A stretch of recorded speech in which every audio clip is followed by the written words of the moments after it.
ಪರಪ್ಪನ ಅಗ್ರಹಾರ ಜೈಲಿನಲ್ಲಿ ಸಹೋದರರ ಸಮರ ಆಗೋಯ್ತು. ಭೇಟಿಯಾಗೋದಕ್ಕೆ ಬಂದಂತ ಅಣ್ಣನ ವಿರುದ್ಧ ತಮ್ಮ ಗರಂ. ಯಾರು? ಜೈಲಿನಲ್ಲಿ ಪ್ರಜ್ವಲ್ ಅವರನ್ನ ಭೇಟಿಯಾಗೋದಕ್ಕೆ ಸೂರಜ್ ರೇವಣ್ಣ ಆಗಮಿಸಿದ್ರು. ಮನೆ ವಿಚಾರಕ್ಕೆ ಪ್ರಜ್ವಲ್ ಸಿಕ್ಕಾಪಟ್ಟೆ ಜೋರಾಗಿ ಕೂಗಾಡಿದ್ದಾರೆ ಅಂತ ಹೇಳಲಾಗಿದೆ. ನಾನೇನ್ ಮಾಡಿದ್ದೀನಿ, ನನ್ನಿಂದ ಏನಾಗಿದೆ ಅಂತ ಜೋರಾಗಿ ಗಲಾಟೆ ಮಾಡಿದ್ರಂತೆ. ನಿನ್ನೆ ಸಂಜೆ ಪ್ರಜ್ವಲ್ ಭೇಟಿಗೆ ಸೂರಜ್ ರೇವಣ್ಣ ಬಂದಿದ್ರು ಅಂತ ಹೇಳಲಾಯ್ತು. ಅಣ್ಣ ತಮ್ಮನ ನಡುವೆ ಜೋರ್ ಮಾತುಕತೆ ನಡೆದಿದೆಯಂತೆ, ಕೂಗಾಟ ನಡೆದಿದೆಯಂತೆ. ಜೈಲಿನ ಗೇಟ್ ಬಳಿ ಬಂದು ಪ್ರಜ್ವಲ್ ಮಾತನಾಡಿದ್ದಾರೆ ಅಂತ ಹೇಳಲಾಗಿದೆ. ಈ ಸಂದರ್ಭದಲ್ಲಿ ಮಾತನಾಡೋ ಸಂದರ್ಭದಲ್ಲಿ ಪ್ರಜ್ವಲ್ ಗಲಾಟೆ ಮಾಡಿದ್ದಾರೆ ಅಂತ ಹೇಳಲಾಗಿದೆ. ಅಪ್ಡೇಟ್ ಪಡ್ಕೊಳ್ಳೋಣ, ಪ್ರತಿನಿಧಿ ನವೀನ್ ಕನೆಕ್ಟ್ ಆಗಿದ್ದಾರೆ. ನವೀನ್, ಏನೆಲ್ಲ ನಡೀತು, ಏನೆಲ್ಲ ಮಾತುಗಳು ಕೇಳಿ ಬಂದ್ವು?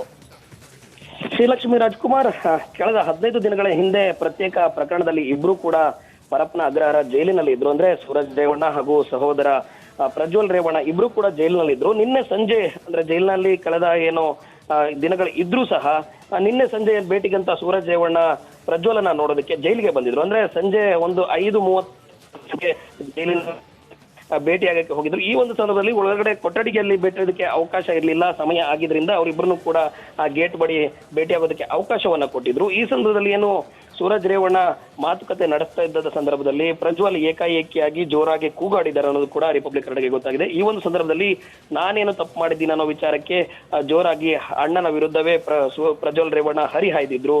ಈ ಒಂದು ಗಲಾಟೆ ಆಗ್ತಿದ್ದಂತೆ ಅಕ್ಕಪಕ್ಕದಲ್ಲಿ ಇದ್ದವರು ಕೂಡ ನೋಡ್ಕೊಂಡಿದ್ರು. ಬಳಿಕ ಏನೋ ಅಲ್ಲಿ ಕೆಲ ಹೊತ್ತು ಅದೇ ರೀತಿ ಮಾತಿನ ಚಕಮಕಿ ಇಬ್ಬರ ನಡುವೆ ಕೂಡ ನಡೀತು ಅನ್ನೋದು ಗೊತ್ತಾಗಿದೆ. ಜೊತೆಗೆ ಜೋರಾಗಿ ಮಾತಾಡಿದ್ದಾರೆ. ಅದಾದ ಬಳಿಕ ಏನು ಸೂರಜ್ ರೇವಣ್ಣ ಹೊರಗಡೆ ಬಂದಿದ್ರು. ಒಳಗಡೆ ಹೋಗುವಾಗ ನಗುಮುಖದಲ್ಲೇ ಹೋಗಿದ್ದ ಸೂರಜ್ ರೇವಣ್ಣ ವಾಪಸ್ ಹೋಗುವಾಗ ಅಂದ್ರೆ ಕೇವಲ ಒಂದು 15-20 ನಿಮಿಷದಲ್ಲೇ ಮಾತುಕತೆಯನ್ನ ಮುಗಿಸಿ ಜೈಲಿನ ಸಮಯ ಆಗಿದೆ ಎಂದು ವಾಪಸ್ ಹೋಗಿದ್ರು. ಆ ಒಂದು ಸಂದರ್ಭದಲ್ಲಿಯೂ ಕೂಡ ಗ್ಲಾಸ್ ಅನ್ನ ಕೆಳಗಡೆ ಇಳಿಸದೆ ಜೈಲಿನ ಬಳಿ ಮಾಧ್ಯಮದವರು ಇದ್ರು ಸಹ ಅಲ್ಲಿ ಮಾತನಾಡದೆ ಸಪ್ಪೆ ಮುಖದಲ್ಲಿ ತೆರಳಿದ್ರು. ಈ ಒಂದು ಸಂದರ್ಭದಲ್ಲಿ ಅಂತಂದ್ರೆ ಜೈಲಿನ ಒಳಗಡೆ ಇಬ್ಬರ ನಡುವೆ ಯಾವ ವಿಚಾರಕ್ಕೆ ಗಲಾಟೆ ಆಯ್ತು ಅನ್ನೋದು ಮಾಹಿತಿ ಇರೋದಾದ್ರೆ ಮನೆಯ ವಿಚಾರಕ್ಕೆ ಇಬ್ರು ಕೂಡ ಕೂಗಾಡ್ಕೊಂಡಿದ್ರು. ನಾನೇನೋ ತಪ್ಪು ಮಾಡಿಲ್ಲ ಅನ್ನೋ ರೀತಿಯಲ್ಲಿ ಪ್ರಜ್ವಲ್ ಏನೋ ವಿಚಾರಕ್ಕೆ ಮಾತನಾಡಿದ್ದಾರೆ. ಈ ಒಂದು ಸಂದರ್ಭದಲ್ಲಿ ಇಬ್ರು ನಡುವೆ ಜೋರಾಗಿ ಮಾತುಕತೆ ಜೈಲಿನ ಗೇಟ್ ಬಳಿ ಆಗಿರುವಂತದ್ದು. ಶ್ರೀಲಕ್ಷ್ಮಿ ರಾಜ್ಕುಮಾರ್. Thank you Naveen ಡೀಟೇಲ್ಸ್ಗಾಗಿ.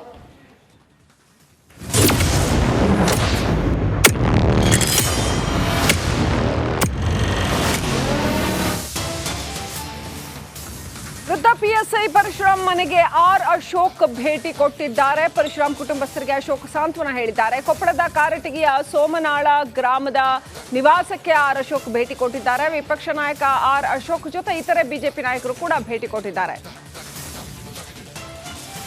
ಮಾಜಿ ಸಚಿವ ರಾಜುಗೌಡ, ಹಾಲಪ್ಪ ಸೇರಿ ಹಲವರು ಭೇಟಿ ಕೊಟ್ಟಿದ್ದಾರೆ.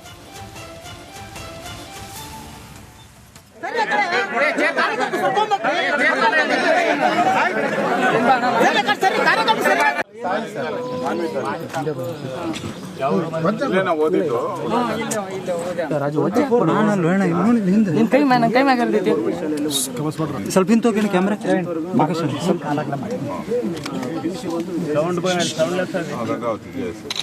ಡಿಗ್ರಿ ಬಂದು KCB ಧಾರವಾಡ. ಆಮೇಲೆ ಪೊಲೀಸ್ ಡಿಪಾರ್ಟ್ಮೆಂಟ್ ಮೊದಲು ಜೈಲ್ ವಾರ್ಡರ್ ಸರ್ಟಿಫಿಕೇಟ್ ಬಟ್ ಆಯ್ಕೆ ಮಾಡಿಕೊಂಡಿದ್ದು 3 ಪೊಲೀಸ್ ಇಲಾಖೆ 3 PSI ಪರಶುರಾಮ್, ಮೃತ PSI ಪರಶುರಾಮ್ ಅವರ ಕುಟುಂಬಸ್ಥರು ಅಲ್ಲಿದ್ದಾರೆ. ಅವರ ತಂದೆ ತಾಯಿ ಅವರೆಲ್ಲ ಇದ್ದಾರೆ. ಆರ್ ಅಶೋಕ್ ಭೇಟಿ ನೀಡಿ ಮಾತುಕತೆ ನಡೆಸ್ತಾ ಇದ್ದಾರೆ. ಏನೇನಾಯ್ತು ಅನ್ನುವಂಥದ್ದನ್ನ ವಿಚಾರಣೆ ಮಾಡ್ತಾ ಇದ್ದಾರೆ. ಅವ್ರ ಜೊತೆ ಬಿಜೆಪಿಯ ಇನ್ನಷ್ಟು ಮುಖಂಡರುಗಳು ಸಹ ಇದ್ದಾರೆ. ಲಂಚಕ್ಕಾಗಿ ಬೇಡಿಕೆ ಇಟ್ಟಂತ ವಿಚಾರ, ಭ್ರಷ್ಟಾಚಾರದ ವಿಚಾರ, ಸ್ಥಳೀಯ ಶಾಸಕರು ವರ್ಗಾವಣೆ ಭ್ರಷ್ಟಾಚಾರದಲ್ಲಿ ತೊಡಗಿದ್ರು ಅನ್ನೋಂಥ ವಿಚಾರ, ಇವೆಲ್ಲವೂ ಕೂಡ ಈ PSI ಮೃತಪಟ್ಟಿರ್ತಕ್ಕಂಥ PSI ಪರಶುರಾಮ್ ಅವರ ವಿಚಾರದಲ್ಲಿ ಕೇಳಿ ಬಂದಿದೆ. ಇದು ಸಾಕಷ್ಟು ಅನುಮಾನಗಳನ್ನು ಹುಟ್ಟು ಹಾಕಿದೆ.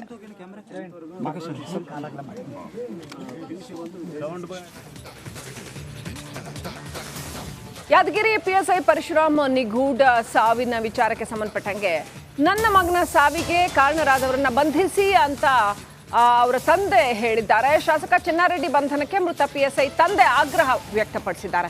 ನಮ್ದು ತೀರಾ ಬಡತನದಿಂದ ಬಂದಿರುವಂತಹ ಕುಟುಂಬ, ತನ್ನ ಸೊಸೆಗೆ ಬದುಕೋಕ್ ದಾರಿ ಮಾಡಿಕೊಡ್ಬೇಕು, ಮಗನ ಸಾವು ನಮ್ಗೆ ಒಪ್ಕೊಳ್ಳೋಕೆ ಆಗ್ತಾ ಇಲ್ಲ ಅಂತ ಮೃತ PSI ಪರಶುರಾಮ್ ತಂದೆ ಜನಕಮುನಿ ಅಂತ ಅವ್ರ ಹೆಸರು, ಅವ್ರು ಹೇಳಿದ್ದಾರೆ.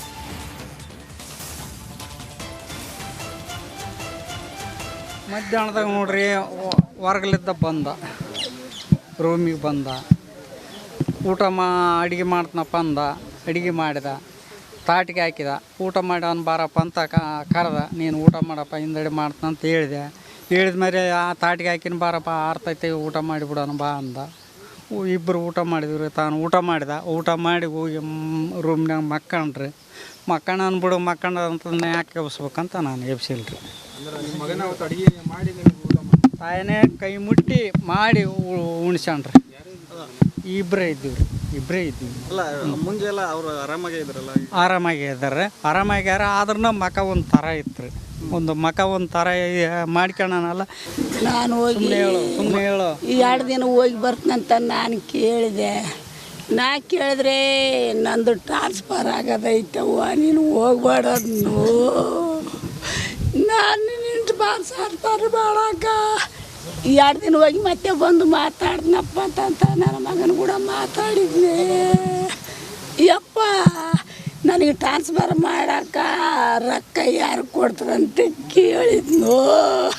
ಯಪ್ಪ ಅದನ್ನು ಕೇಳ್ಕೊಂಬಂದು ಅದನ್ನು ಕರ್ಕೊಂಬಂದು ಮಾತಾಡ್ತೀನಂತ ನನ್ನ ಮನಸ್ಸಿನಾಗ ನಾನು ಹಿಡ್ಕೊಂಬಂದೆ.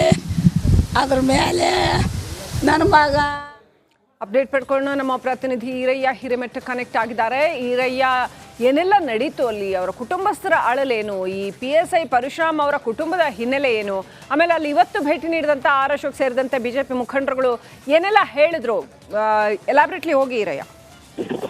ಶ್ರೀಲಕ್ಷ್ಮಿ, ಇದಕ್ಕೂ ಏನಂತಂದ್ರೆ ಯಾದಗಿರಿ PSI ಏನು ಪರಶುರಾಮ್ ಸಾವಿನ ಪ್ರಕರಣ ಏನಿದೆ, ಈ ಸಾವಿನ ಪ್ರಕರಣ ಏನು ಮೂಲತಃ ಈ ಒಂದು ಪರಶುರಾಮ್ ಕುಟುಂಬ ತೀರಾ ಕಡು ಬಡತನದಲ್ಲಿ ಬಂದಂತಹ ಕುಟುಂಬ. ಇವರು ಬಾಲ್ಯದಲ್ಲಿ ಸಾಕಷ್ಟು ಕಷ್ಟಪಟ್ಟು ಕೂಲಿಯನ್ನ ಮಾಡಿ ಏನು ಕೂಲಿನಾಲಿ ಮಾಡಿದಂತ ಈ ಪರಶುರಾಮ್ ಆದಷ್ಟು ಏನಂದ್ರೆ ಪ್ರತಿಭಾವಂತ ವಿದ್ಯಾರ್ಥಿ ಆಗಿದ್ದ.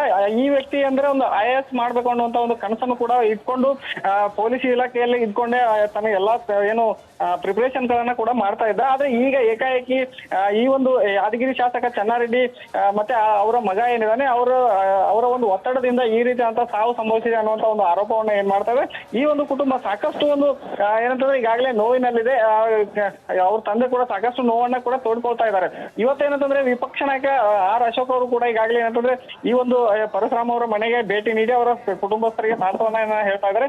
ಈ ಒಂದು ಪ್ರಕರಣದ ಸಂಪೂರ್ಣವಾದ ಮಾಹಿತಿಯನ್ನ ಏನು ಕುಟುಂಬಸ್ಥರಿಂದ ಪಡೆದುಕೊಳ್ತಾ ಇದ್ದಾರೆ. ಈಗಾಗಲೇ ಅಂತಂದ್ರೆ ಪರಶುರಾಮ್ ಅವರ ಪತ್ನಿಯವರಿಗೂ ಕೂಡ ಫೋನ್ ಮಾಡಿ ಅವರಿಂದ ಮಾಹಿತಿಯನ್ನ ತಗೋತಾ ಇದ್ದಾರೆ. ಅವರ ಆರೋಗ್ಯದ ಬಗ್ಗೆ ಕೂಡ ಒಂದು ವಿಚಾರಣೆಯನ್ನು ಮಾಡ್ತಾರೆ. ಇದರಲ್ಲಿ ಏನಂತಂದ್ರೆ ಈಗಾಗಲೇ ಚೆನ್ನಾರೆಡ್ಡಿ ರೈಟ್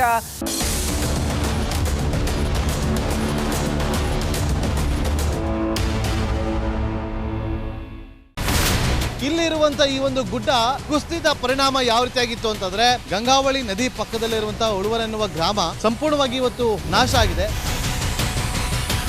ಮನೆ ಮಠ ಏನಿಲ್ಲ, ಎಲ್ಲ ಹೋಗ್ಬಿಟ್ಟಿದೆ.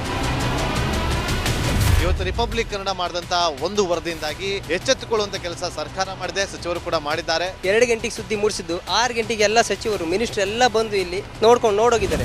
ಎಲ್ಲಾ ಜನರಿಗೂ 1,20,000 ಮತ್ತೆ ಅವರಿಗೆ ಮನೆಗೆ 5 ಲಕ್ಷ. ಈ ಸುದ್ದಿಯನ್ನ ಎಲ್ಲ ಒಂದು ಅಧಿಕಾರಿಗಳಿಗೆ ಮೂಡಿಸಿದ್ದಕ್ಕಾಗಿ ರಿಪಬ್ಲಿಕ್ ಕನ್ನಡ ಟಿವಿಗೆ ಧನ್ಯವಾದ ಹೇಳಿ ಇಷ್ಟಪಡ್ತೇವೆ. ಮನೆನೂ ಕೊಡ್ತೇವೆ, ಮಕ್ಕಳ ಶಿಕ್ಷಣಕ್ಕೆ ತೊಂದರೆ ಆಗದೆ ಇದ್ದಂಗೆ ಹೆಲ್ಪ್ ಮಾಡ್ತೇವೆ. 1,20,000 ಮನೆ ಯಾರ್ದ್ರ ಡ್ಯಾಮೇಜ್ ಆಗಿದೆ ಅದನ್ನ ಕೊಡ್ತೀವಿ ಅಂತ ಒಪ್ಕೊಂಡಿದ್ದಾರೆ. ನಮ್ಮ ಕಷ್ಟಕ್ಕೆ ನೀವು ರಿಪಬ್ಲಿಕ್ ಕನ್ನಡದವರಾದಂತ ನೀವು ನೆರವಾಗಿರ್ತ ನಾವು ನಂಬಿದ್ದೇವೆ. ಅವರಿಗೆ ಸೂರನ್ನ ಕಲ್ಪಿಸಿಕೊಡೋವರೆಗೂ ಕೂಡ ರಿಪಬ್ಲಿಕ್ ಕನ್ನಡ ಅವರಿಗೆ ಧ್ವನಿಯಾಗಿ ನಿಲ್ಲುವಂತ ಕೆಲಸವನ್ನ ಮಾಡ್ತೇವೆ.